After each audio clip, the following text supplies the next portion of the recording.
The Germanic peoples that nowadays inhabit the Netherlands started to arrive and settle in the area at around 800 BC due to the harshening climate of their Scandinavian homeland, and by 250 BC this migration was already completed.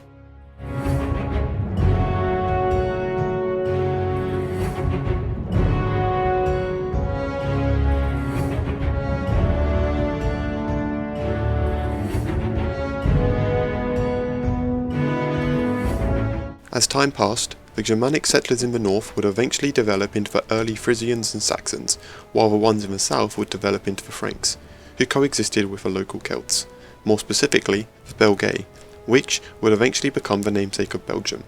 If you want to learn more about the Belgae in Belgium, please check out the linked video series on this topic.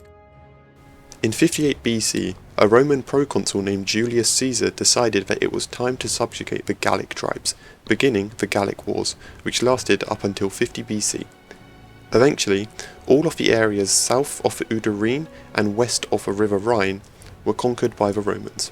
As the tribes living there had no written language and left no written records, all we know about them comes from the information written by the Romans and Greeks. According to Caesar himself, two major tribes lived in what is now the Netherlands, the Menapi and the Eburones, both in the south, of which Caesar was extremely active. He also established the principle that the Rhine defined a natural boundary between the Gallic and Germanic tribes.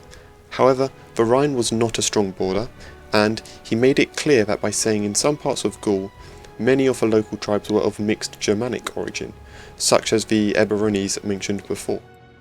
The Menapi tribe stretched from the south of Zealand, through North Brabant, and possibly through South Holland, into the southeast of Gelderland, although in later Roman times their territory seemed to have been divided and reduced, becoming mainly concentrated in what is now western Belgium. The Eburones, the largest of the mixed race tribes, covered a large area including lower parts of the modern Dutch province of Limburg, stretching east into the Rhine of Germany, and northwest to the Delta, giving them a natural border with the Menapi. Their territory is thought to have stretched partly into Gelderland as well. Caesar also made remarks about the Rhine Delta itself, specifically about the Insula Batavorum, or in English, the island of the Batavi, without really discussing who lived there. The next approximately 450 years of Roman rule profoundly changed the area that would become the Netherlands, since it was often very involved in large-scale conflict with the three Germanic peoples on the other side of the Rhine.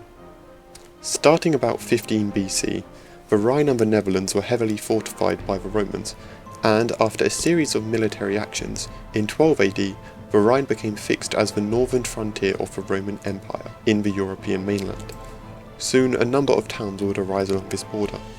The area to the south would be integrated into the Roman Empire, first as the province of Gallia Belgica, and then as part of the province of Germania Inferior. The area north of the Rhine remained outside of the Roman Empire, yet was not completely without Roman presence and control.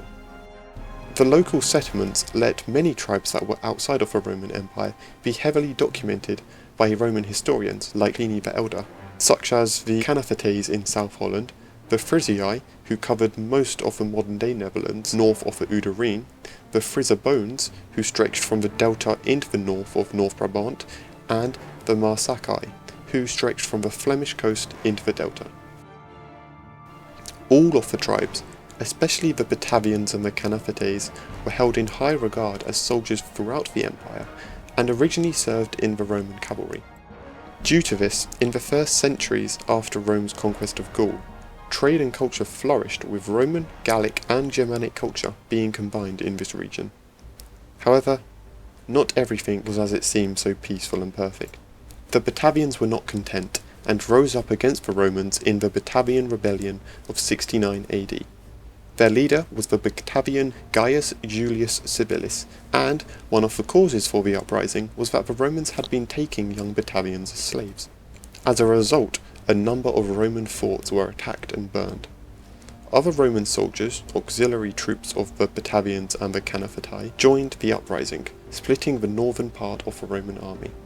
In April 70 AD, a few legions sent by the then Emperor Vespasian and commanded by Quintus Petilus Ceralis eventually defeated the Batavians and negotiated a surrender with Gaius Julius Civilis near Nijmegen. This rebellion of freedom-loving Batavians was later seen by Dutch writers in the 17th and 18th centuries as mirroring the Dutch struggle against the Spanish in the 80 Years' War between 1568 and 1648. This nationalist view saw the Batavians as the true forefathers of the Dutch people, which explains the recurring use of the name over the centuries, like Jakarta originally being named Batavia by the Dutch in 1619, and the fact that the Dutch Republic, created in 1795 on the basis of the French revolutionary principles, was called the Batavian Republic, and that even to this day, Batavian is sometimes a term used to describe Dutch people and Dutch things. Thank you for watching the video. Be sure to like and subscribe, and stay tuned for more great historical content. Feel free to join the community Discord linked in the description.